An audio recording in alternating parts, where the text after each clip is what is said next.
I woke up in a strange body, feeling the cold weight of wolf ears on my head. The old shaman looked at me with pure hatred because I could not transform into a beast. My own brothers and sisters watched with cold eyes as I was escorted to the edge of the territory. Even my father, the Wolf King, turned his back on me to uphold the tribe's law of the strong. I realized that in this world, those who cannot hunt are simply left to die in the wilderness. I decided to walk south toward the mountains to find a place where I could hide from predators. After days of trekking, I found a dry cave halfway up a mountain near a fresh stream. Hunger gnawed at me, so I spent my time gathering berries and trying to build primitive traps. One morning at the stream, I saw a tiny rabbit girl being chased by a massive, hungry fox. The fox lunged, but she managed to kick it away with a desperate survival move. I didn't hesitate and threw my stone spear, hitting the beast from 20 meters away. The little girl dropped to her knees, shaking with fear that I would eat her next. I ignored her and began skinning the fox, showing her that I was a hunter, not a monster. When she woke up in my cave, I told her I only eat animals, not bestier people. Like me, she had been kicked out of her rabbit tribe because she could not transform. I worked for days with a bow drill, trying to create the first fire this girl had ever seen. Finally, a spark caught, and a tiny flame began to grow in the dark cave.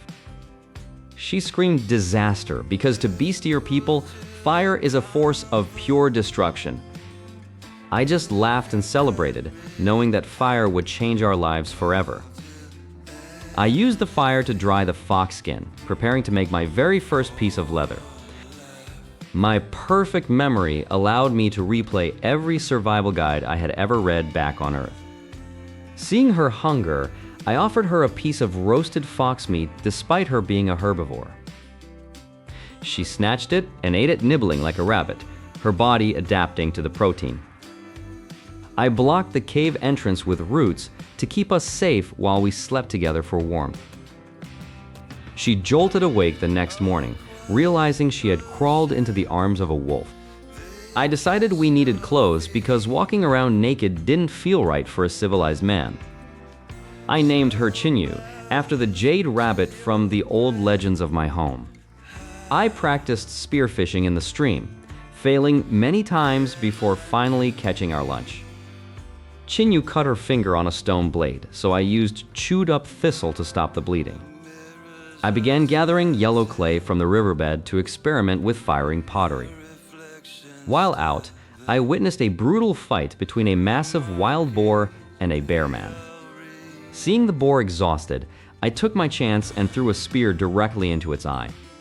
I spent hours wearing the beast down with stones until it finally collapsed for good. The bear man was gone, leaving the massive kill entirely to me and Chinimo. Chinimo bounced with joy when she saw the pile of pork I brought back to the cave. We spent the next week learning to coil clay into pots and smoothing them with our hands. I met the bear man again at the stream and shared a wooden spear I had carved for him. Suddenly, the howls of my old wolf tribe echoed through the valley, signaling danger. I grabbed Chinimo's hand and hid in the grass as my father and his warriors arrived. They took the bear man's land by force, pushing him out of his home forever. The bear man came to my cave at night to warn me that I was no longer safe there. He told me to head east to find a sanctuary for outcasts who cannot transform. I packed our few belongings and prepared to leave the only home I had known in this world. We set out toward the unknown, ready to build a new life among those like us. After days of travel, we saw the breathtaking Crater Lake where the outcast tribe lived. I immediately witnessed the tribe's leader, a tiger man, being mocked by cruel lion warriors. I launched a spear from the shadows, striking a lion and sending the pack into a panic. With the lions gone, I stood before the outcasts and was accepted as one of their own. The morning sun rose over the Crater Lake, casting a golden light on the weary faces of my new tribe. I looked around at the ragtag group of outcasts who had finally found a moment of peace. Suddenly, the silence was shattered by a low, guttural growl from the edge of the camp. A massive wolfkin named Ruger stepped forward, his eyes burning with defiance and hunger for power. He challenged my right to lead, claiming that only the strongest shifter deserved to rule. I knew that a physical brawl against the shifter was a losing game for my human body. Instead of brute force, I relied on the leverage and technique I remembered from my earthly training.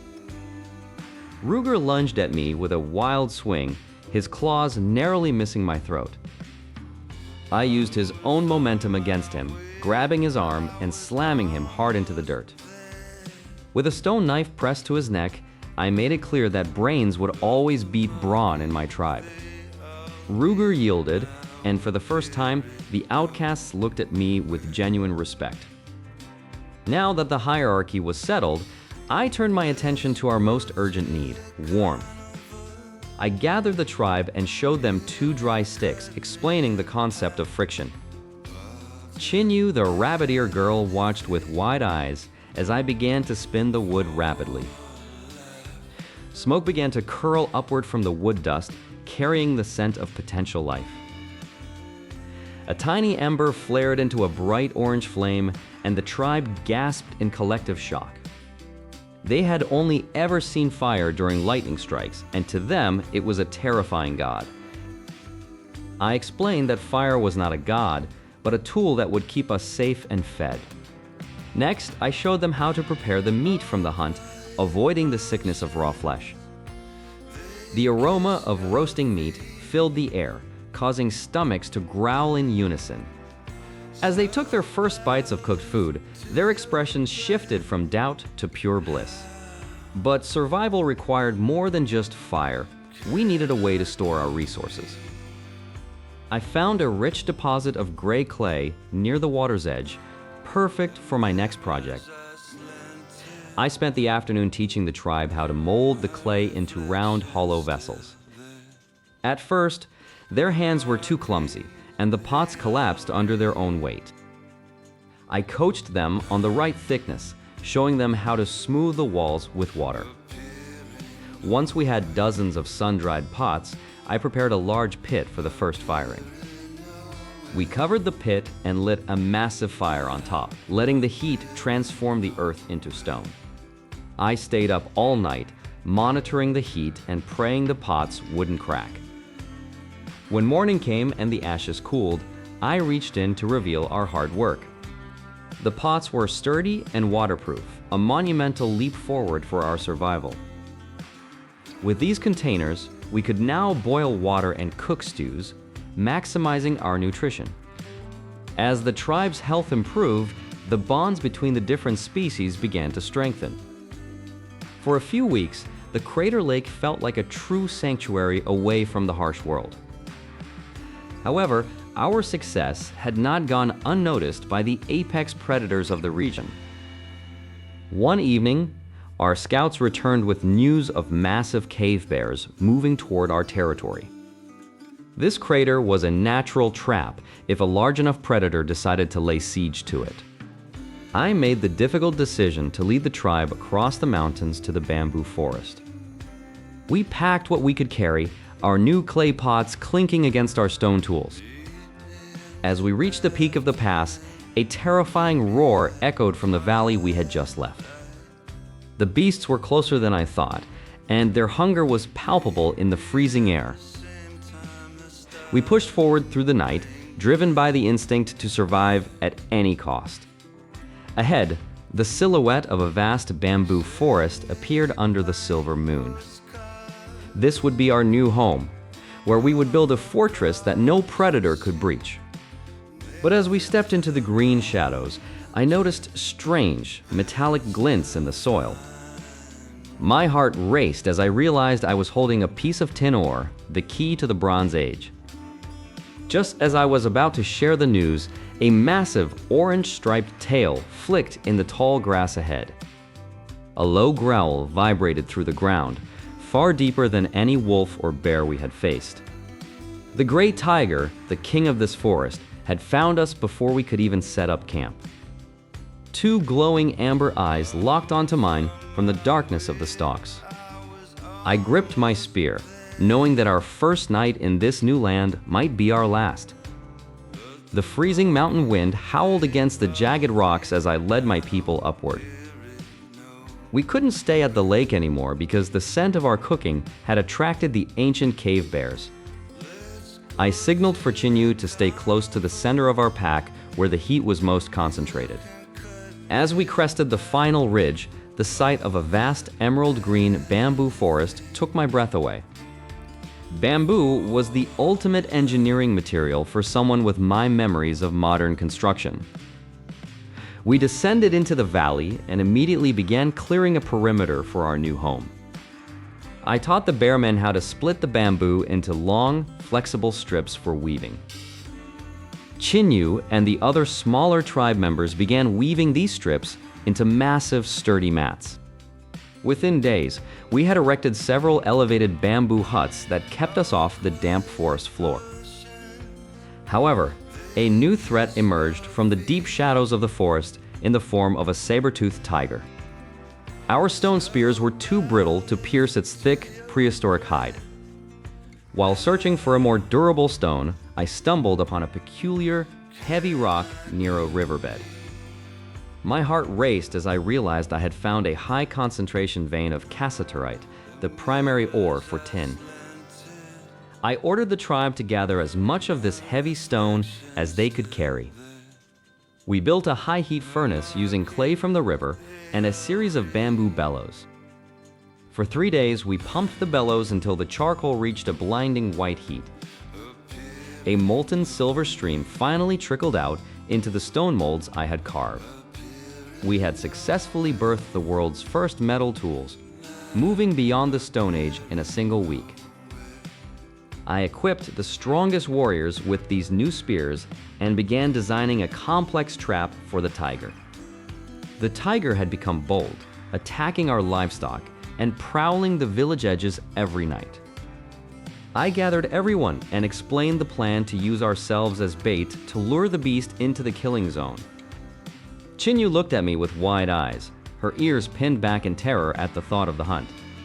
I placed a hand on her shoulder and promised that our new walls would hold firm. We spent the rest of the day sharpening stakes and reinforcing the pit we had dug. That night, I sat alone on the watchtower, waiting for the first sound of snapping bamboo. A low, rumbling growl echoed from the trees, shaking the very air around me. I stood up and blew the horn, signaling the start of the final confrontation. The saber-tooth lunged from the brush, a blur of fur and fangs aimed directly at our gate. It fell right into our hidden trench, the thin bamboo covering giving way instantly. I leaped from the tower with my metal spear, my heart thumping against my ribs. With a single powerful thrust, the metal tip pierced the predator's thick neck. The struggle ended quickly, leaving only the sound of my heavy breathing in the cold air. The tribe emerged from their huts, their faces filled with awe at the fallen monster. We dragged the beast out and prepared a massive feast to celebrate our safety and our new home. For the first time since my exile, I felt that we were truly masters of our own destiny. The bamboo village grew rapidly, with irrigation channels bringing water directly to our doors. Chinimo had become the tribe's chief gatherer, her baskets always overflowing with forest fruits. We were no longer outcasts or rejects. We were the vessel tribe, the pioneers of a new age. I looked at the metal spear in my hand and knew that my earthly knowledge had saved us all. As the sun set over the bamboo valley, I finally realized that I hadn't just survived, I had built a world where everyone belonged. Thành mới là thông khí anh. Đây là anh Dũng, thợ điện. Anh đây biệt hiệu là anh Dũng cho vợ. Đây là khu vệ sinh 2 phòng.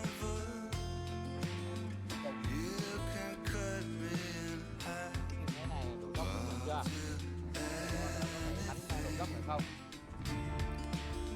Đây là đường thoát sánh. Cái kia là cái bùn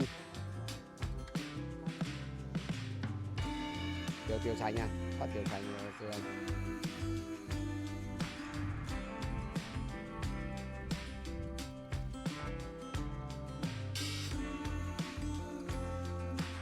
Hai cái mấy cái trên kia.